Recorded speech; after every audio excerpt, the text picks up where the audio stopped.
Hello, friends. My apologies if this is the first time if you've already seen this.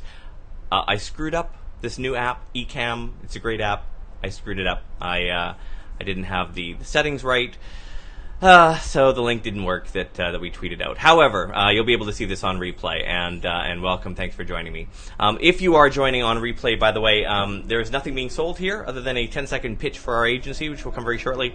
It's not an information product. I don't have lots of things on the go to sell. So here is Engage Q. We are a social engagement agency. It's all we do. We work with clients in their social media channels to get things going and to build more reach, more people seeing things for less money, essentially, and then convert that to revenue. So thank you for those of you who have stuck around and joining me. We'll get into it now. Here is the problem with many cases is that you get onto a brand page, maybe it's your own, maybe it's a client of yours, and you discover that you're posting lots and you're not getting much traction in the algorithm, and that is because your algorithmic reach is broken. And I'm going to show you in this video today how to repair that algorithmic reach. It's easier than it seems, but it does require a couple of months actually to do that. So let's just back up a little bit and understand what I mean by the Facebook algorithm. Basically, when Facebook first started, you had maybe a dozen friends and so on, and so anytime they posted to their timeline, you would see it in your news feed. And that was fine for a while until it became a little overwhelming, right? Because people ended up seeing or subscribing to more brand pages, more friends, and so Facebook changed it. They put in an algorithm that basically controls what you see on the news feed. They used to call it EdgeRank. They don't internally call it EdgeRank anymore, but we all still call it EdgeRank. And basically what it means is that you will see less of the friends you are Facebook friends with and the brand pages that you follow, but you'll see them if you are more engaged with them, so if you do a lot of posting. And Facebook did this for two reasons, the real reason and the one that they tell you. The one they tell you is that they didn't want it to be overwhelming, and there's some truth in that. They don't want the news feed to be overwhelming. Most people follow hundreds of brand pages now. They've clicked like on it, so if you were to see everything, it would kind of be like Twitter now, right, where you just see everything. There's not really much of an algorithm. Twitter does have an algorithm, but it's more chronological based as opposed to filtering content actually out. Although I expect that to change. The real reason, though, is that Facebook wanted brands to pay, to force their way into the newsfeed. So what we're going to talk about here is a bit of algorithmic repair. If you are with an agency and you've taken on a new client, or if you have just come into a new position with the company and you've got your social media channels, and I'm going to specifically be talking more about Facebook than anything else. James, Aaron, glad you guys have found the new link. You may discover that you're not getting much engagement at all or much traction. And this is specifically for organizations that used to have good traction and have now ended up screwing things up through no fault of their own. The algorithm becomes a self-fulfilling prophecy, because what happens is that if you are posting, with poor quality posts, or your targeting isn't on brand, or you've stopped posting for a month or two, then what's happened is your engagement has fallen off as well. And engagement is one of the critical things that controls whether or not you get to the news feed of people who already follow your brand page, right? Again, people who have already indicated an interest in what you do. And so if not many people engage with you, and by engagement I mean comment, share, use a reaction, click like, click a link, watch a video, those are the primary engagement points. If they're not doing anything with your content, then you're not going to be seeing too much on the news feed, because Facebook will, let's take an example of Pepsi and Coca-Cola. Both put out brand posts. If Coke seems to get a lot of traction in terms of lots of clicks and likes and watching videos, then Facebook will say, look, this person here, Todd, he likes Pepsi's page and Coke's page, but Coke's page seems to be getting more engagement, so I'm going to show them that post instead. It's more complicated. It also has an impact of whether your Facebook friends have engaged with it. But basically, that's the way it works. Engagement drives reach. The more engagement you have, the more reach you will get. However, if you have fallen off the map in terms of your posting strategy for a month or so, someone went on vacation, or head office took it over and did a crappy job of posts, and then all of a sudden it's just not working anymore, you're not getting engagement, then you're not going to be getting reach. And you will fall into this death spiral, right? It becomes this self-fulfilling prophecy. You're not getting reach, you're not getting engagement, and so that's it. You're not seeing it. So you need to do an algorithmic repair. We do this with clients when we first take them on. We just signed a hotel chain, and we're doing this for them, where they, for no fault of their own, it's just lower frequency of posts, increased competition, the algorithm is sending them out less and less. So as a result, they're being seen less and less, right? So that's a problem. So we need to do an algorithmic repair.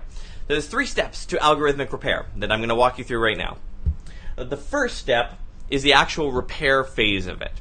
And that is, the goal of that is to be seen more reliably. We don't care about frequency at this point. We don't care. We're not going to be doing anything in terms of promoted posts. We just want to be seen. Well, we are promoted posts. I'll explain that in a moment. We just want to be seen more reliably.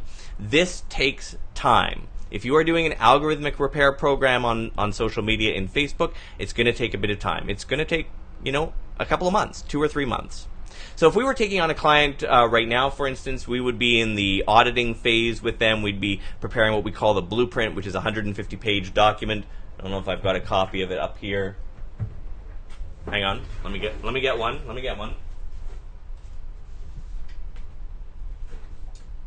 So this is a blueprint document that we did for a client of ours, Pacific Coastal Airlines. It is thick. It's 150 pages, quite detailed in terms of how we're going to lay things out, some examples, and so on. So that's where we would be in this phase right now. Then, when we start up in August, for instance, just to use where we are right now, this would be a 2 or 3 month phase. So how does algorithmic repair actually work? It actually isn't that difficult at all. It's 2 things. The first is you apply a consistent content mix. So you identify ahead of time in your blueprint or your strategy document or whatever you're using, you identify a content mix. And a mix is literally what you're going to post with what frequency. So if you have a 100% pie chart, what is the content made up of? So maybe 35% of it is going to be beautiful photos of your region. Maybe 10% of it's going to be content. Maybe 40% is going to be you're showcasing user-generated content. Whatever it is, have that mix down pat. Usually mixes are 4 or 5 elements. When you engage with us, we break all that down. We put it in an editorial calendar and so on. However, you get the mix. That's the first step, and you follow that mix through this whole process, through the first 2 or 3 months. You make sure in algorithmic repair you're following that mix, because that'll come down in phase 2, which we'll talk about in a moment. That's really important. The second thing that's really important with algorithmic repair, and this is something you really only need to do during an algorithmic repair phase, is you promote almost every post. Because remember, Facebook is not going to organically push those posts out to the newsfeed for you. It's just not going to. And you're in that death spiral. You're in that self-fulfilling prophecy now where posts are not automatically being surfaced. So you need to boost those so that we get lots of engagement. And you boost them by literally putting a budget behind them. It doesn't have to be much. Maybe $5, $10 per post per day. We're talking $200 or $300 a month to get your reach back again. What's critically important in this phase is the makeup, the way the content is in the actual content, right? And it's not just, hey, like our page and so on. You must ask for engagement. You must ask for engagement because, as I said earlier, remember, engagement drives reach. When you have good engagement, you will build more organic reach, and this will factor in, especially in phase 2, which we'll talk about. So you have to ask for engagement. So instead of just putting out a post that says, hey, we just bought these dry erase markers, and that's a post. That's a bad example. You may ask, what brand do you like, or what's your most embarrassing whiteboard moment, or do people still use whiteboards anymore? Do you? You need to ask a question, and that will drive engagement because we want people to comment. Here's the dirty little secret of social media engagement when it comes to this stuff: the question doesn't really matter. Don't overthink the question. Don't spend hours thinking about it. The question doesn't matter as much. It's just ask a question. Part of the algorithm is, I mentioned that the algorithm is heavily weighted towards engagement. It's also on Facebook and increasingly Instagram. It's also weighted toward the type of engagement. The different types of engagement are worth more. They're weighted more. So if someone clicks like, that's good. We'll take a like. That'll get us a little bit more reach with that person in the future. Not a ton, a little bit. If they actually hover over that like and click a reaction, like a haha or wow or angry, that gets us a little bit more juice. If they comment, that gets us a lot more juice. If they share, that gets us an enormous amount of juice. And this is why in the past, if you used to remember every brand page, it seemed that they were just saying, share this post if you agree, blah, blah, blah. And Facebook's kind of cracking down on those. It actually looks for those phrases, comment here if, share this page if you agree, blah, blah, blah, and it automatically cripples those. But ask a question. Ask for engagement in it. Don't overthink the question. Do it in every post. So that's phase one. Phase one is 2 or 3 months. It's the algorithmic repair. Remember, crafting the posts are really important. Ask for engagement. Second, get a content mix and follow it to the letter. And third, a promoted post budget, a small one, behind everything you do. Just targeting your page fans, because that's what we're trying to build. Just targeting your page fan. This is not a broad everyone in your market. This is not a lookalike audience. This is not targeting your competitors. That's not what we care about. We're trying to build the organic reach of your existing page. So small budget, $5, $10 on every single post. That's phase one. It takes some time. Phase two. Phase two is an aggressive organic push. And the goal of phase two is not to be seen more reliably, it's to be seen more often. So if we've done the job right with phase one, the algorithmic repair, then we are being seen more reliably, right? Because the algorithm is starting to pick up those signals, helped by the budget and so on. So that's phase two, is we now move, we shift away from it being, we're looking to get on more news feeds more reliably, and now we're shifting it into, we want to be seen more often. What does an aggressive organic push means? It means more frequency than you would normally do. We usually check for about 2 to 3 posts a day for most brands. Frequently 3 posts a day on Facebook. Some people freak out at that. They say, oh my gosh, that's a lot. Remember, the algorithm controls it. So if someone's not that interested in your brand, but they like your page, if they haven't engaged with you much, they're not going to see it 3 times a day. Nor should they. But if someone really, really likes your brand and is always commenting, always in there, always talking to you and so on, they're going to see it 2 or 3 times a day when you post. And that's right. That's good. The algorithm is doing its job there, right? Because those are the people we want to see the post more reliably. So what does an aggressive organic push means? It means more frequently than that. It means 3 or 4 times a day, maybe 5 times a day. It doesn't always have to be the same type. It can be sharing posts or so on. An important thing to note here is to not freak out when you notice the growth curve of your fan base decline. You shouldn't see an actual loss in this month of followers. You shouldn't actually see a loss. But if the chart you're looking at is the growth rate, you will probably see a slight dip in the growth rate, because a couple of people will be seeing it too much and they may unlike your page. That's a good thing. That's a good thing, right? For 2 reasons. One is, this is the content you're going to be showing them. So if they unlike your page, it means that they're not as interested in your brand as before. But most importantly, we are taking a priority here, right? We're making a business decision. Is we want to be able to, for the people who care about us, we wanted them to see us more often. This is the second phase. You don't have to run it long. Don't have to run it long. Maybe 3 weeks, maybe a month, and so on. And then we move into the final phase, which is a normalized organic content and paid reach. So by normalized, I mean you return it to the pace that you were at before. So if your pace was, I don't know, say 2 posts a day, we started with 2 posts a day up here, right? Heavily tweaked to ask for engagement with a promoted post behind it. Then we stopped the promoted posts. Our goal shifted, the objective shifted to more often. And so this phase was more frequency. So we are hitting people more often with it. 3 or 4 weeks, a month or so, just for average measurement.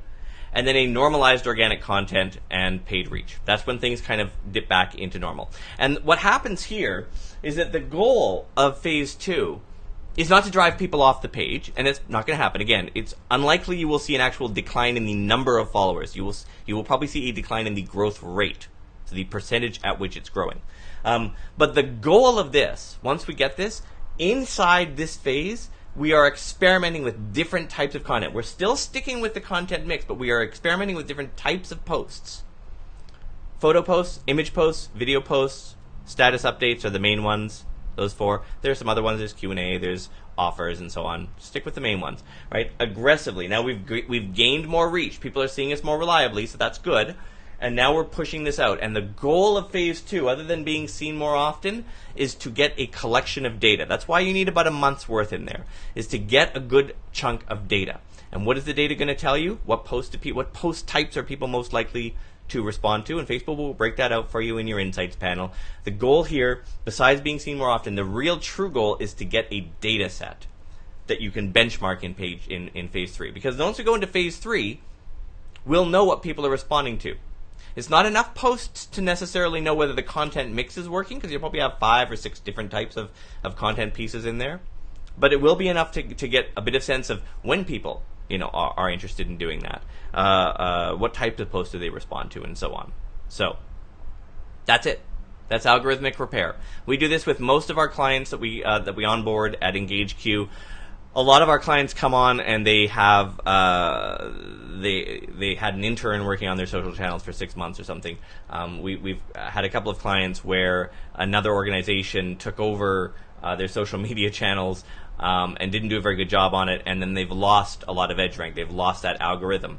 And if you were to just dive in, here's the main point of all this whole video. If you were to just dive in and do a normal organic content program, you are throwing money away, you're throwing time away, because that algorithm is not performing for you. You must go through an algorithmic repair phase if you're going to get those people seen. The other thing about this paid reach component, in addition to the normalized organic content, by normalized I mean it's not aggressive anymore. The other thing about the paid reach is because you're getting a really good traction on your engagement, on your paid reach, and all those sorts of things, because that's been built up through these 2 phases, it's going to be significantly less expensive to reach these people. If you were just going to dive in right away with a paid reach program, like immediately, like a full ad campaign where you're committing hundreds, thousands of dollars behind it, it's going to cost you a lot of money. It's going to cost you a lot of money because the algorithm isn't prepared for it. People don't like it, and so on. So we do this to build people up, to get it back in, to get it performing, and so on. And then you do that. We do this in almost every one of our clients. In every one of our clients where this is the case.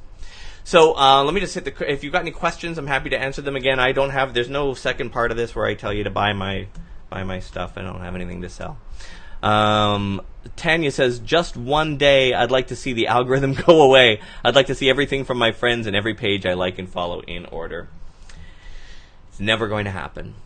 Or go to Twitter, because Twitter's like that for now. Look, even Instagram has got that, right? Because Instagram is owned by Facebook now, and so they've got that. If you go to your Instagram feed, you'll see your top one will be something that someone posted 16 hours ago. The second one down, someone posted 30 minutes ago. That algorithm's already in place. Never going to happen. Used to. And, I would argue it probably shouldn't. It probably shouldn't. Because you truly, I mean, think about it, Tanya. Let's say you have, 500 Facebook friends. 200, 300 Facebook friends. If you see all the stupid little shit that people are posting, I just ate this, oh, I'm out of my iced tea, what am I going to do? It would be a nightmare for you. So what if there were a way where Facebook or the algorithm would show you the things of people that you're most passionate about following, right? About your close friends, about your relatives, about people that you went to school with, the people that you actually care about. And how does Facebook determine whether or not you care about those people? Well, family connections. So you just simply by identifying someone as a spouse, you're going to see their stuff more. Just simply by identifying them as a family member, that's going to give those people a boost in your news feed. But also, it's measuring based on how much you interact with them. Which, again, in itself is a bit of a self-fulfilling prophecy. If you haven't interacted with someone in a while, you're not going to see their stuff for a while. I hear the frustration, but so on. So any last questions before I shut this puppy down? Happy to. James, thanks for coming. Brad, Shannon, Aaron, thank you. Sarah, welcome. It may make us complain about the algorithm less. Yeah, it's true. That's the way it is. Twitter, by the way, is building the same thing. Twitter already has one, but it's not quite as filtered as before. So in the next video, when I get up my ass off the ground, I'm going to be doing 2 things. One is I'm not going to push the finish button 2 seconds into my live video like I did this first video. I'm amazed that anyone found this video, this live video. I'm amazed that there's 7 of you watching. What happened was I'm using this software and it goes into preview mode. It has a button called finish, and so then at the end of preview mode, like when I was supposed to go live, it said live, but the button still said finish, and so I thought that meant finish the preview mode, and it finished everything. Whatever. But the next thing that we're going to talk about is content mix, which let me see if I can find it. I started with these things. We started doing We started doing tabs so I could find things better. So content mix is, I'm not going to show this too close, but it looks like that. Basically, you've got a percentage, and we break it out Facebook and Twitter in one group and Instagram in another. So a percentage, 25% is of this type of content. 10% is announcements. Less than 5% is contesting. Then you take that content mix, and you break it out into an editorial calendar, which is Sunday to Saturday, and Instagram, Facebook, and so on. And then you just kind of map it out. And you don't have to follow the content mix word for word, letter for letter. It's just kind of a, holy crap, it's Monday, I don't know what to post day. If you're generally following this, in this case, on Wednesdays, Instagram is branded content for this brand. Facebook, remember, is 3 posts a day, so Facebook is branded, lifestyle, and what we call a wild card, which I can't get into unless you're a client.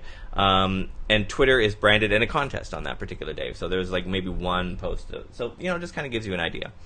So it's helpful.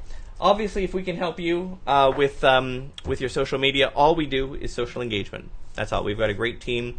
We handle all of the negative response. We handle reviews. If you have a social media channel and you're finding it overwhelming, coming up with content to post, developing a content mix, maybe you don't even have a strategy at all, give us a call. Here's the URL down here, engageq.com, and we'd be happy to help you out. And that's it. Thanks everyone for joining. Again, sorry about the screw up, and I will see you on another video.